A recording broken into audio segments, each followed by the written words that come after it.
Le siège de Pontivy Communauté, tel qu'il se présente aujourd'hui, est un condensé de 900 ans d'histoire humaine et 300 ans d'évolution architecturale.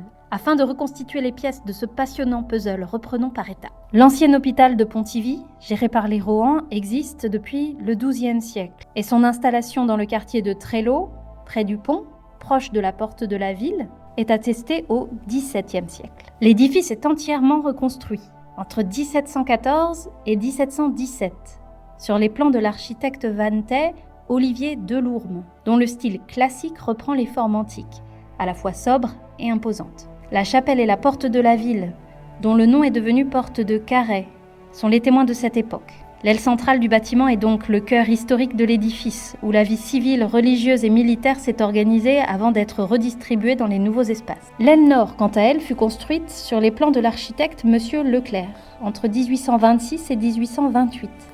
Il applique ici un style très couramment employé au XIXe siècle.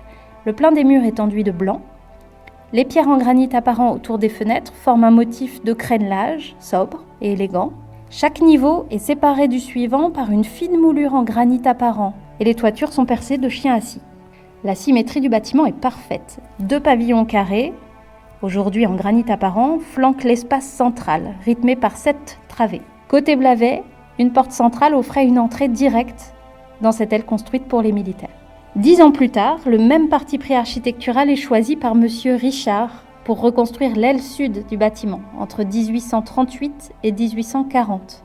On lui doit de nombreuses réalisations sur le territoire, notamment le Théâtre des Halles de Pontivy et une partie du clocher néogothique de la chapelle de Kelvin, en Guyerne.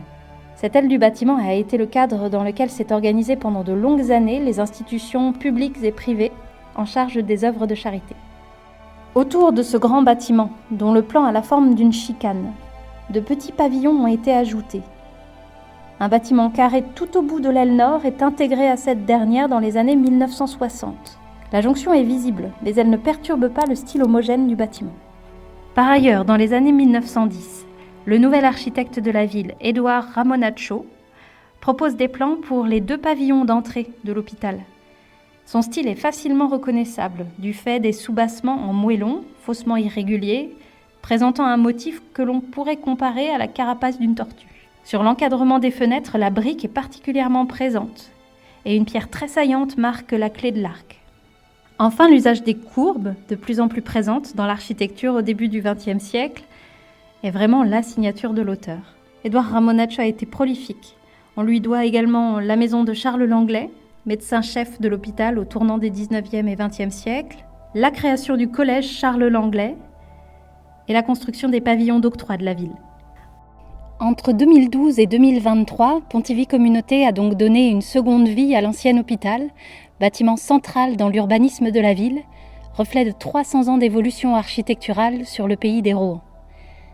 Être au service des habitants est le fil rouge de cette histoire pluriséculaire.